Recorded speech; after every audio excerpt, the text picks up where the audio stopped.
Jean-Michel Asselin, bonjour. Bonjour. Vous êtes auteur, vous êtes un spécialiste, un alpiniste aguerri. Vous êtes allé plusieurs fois dans l'Himalaya. 6 morts aujourd'hui. On a entendu Christian Tomsdorf qui parle de 6 morts. C'est un bilan qui est très lourd côté français. Oui, alors c'est un bilan qui est très lourd. Il y en aurait-il qu'un, ce serait déjà trop lourd. Le problème, évidemment, c'est que vous avez beaucoup de personnes.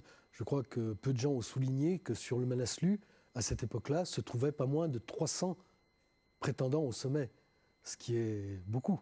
Alors justement, on parle souvent de cette montagne en disant, hier on l'a présentée comme ça, en tout cas un petit peu partout, c'est l'un des sommets apparemment les plus compliqués de l'Himalaya, les plus dangereux plutôt, même si techniquement il n'est apparemment pas très compliqué. Comment expliquer ce paradoxe, à la fois dangereux et techniquement assez simple? Alors c'est un sommet qui est réputé facile, même très facile. Si vous allez sur des sites internet, vous allez trouver des arguments donnés par des guides de haute montagne qui vous disent voilà, c'est un sommet bien plus facile presque que le Mont Blanc.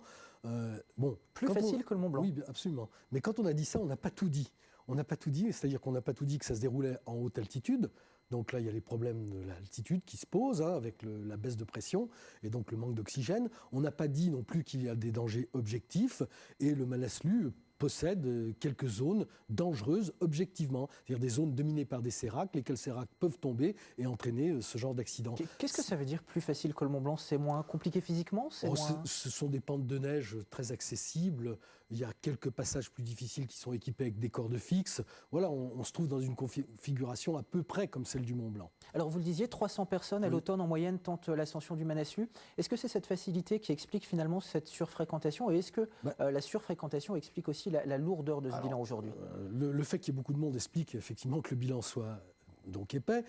En revanche, ce qu'il faudrait noter, c'est qu'on a de plus en plus de ce qu'on appelle des expéditions commerciales. Ça date depuis maintenant une vingtaine d'années, en gros, et simplement, vous avez beaucoup de guides qui, normalement, comme on le fait en France, organisent des ascensions pour des gens qui sont moins compétents et qui ne peuvent pas les organiser eux-mêmes. Ça veut dire que même à 8000, on peut trouver des gens qui ne sont pas préparés à faire ce genre d'ascension?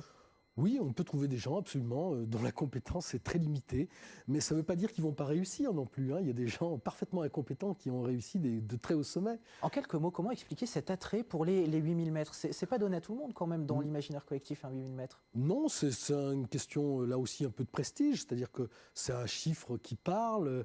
Voilà, il y en a pour qui c'est intéressant de mettre ça sur une carte de visite, j'ai fait un 8000.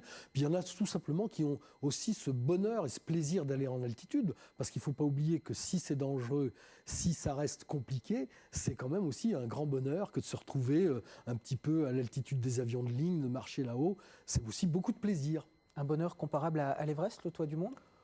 Ah oui, oui, quand même. Vous n'êtes jamais arrivé à l'Everest. Non, même si le toit d'Everest est un petit peu plus haut, puisqu'il est presque 1000 mètres plus haut que le Manaslu.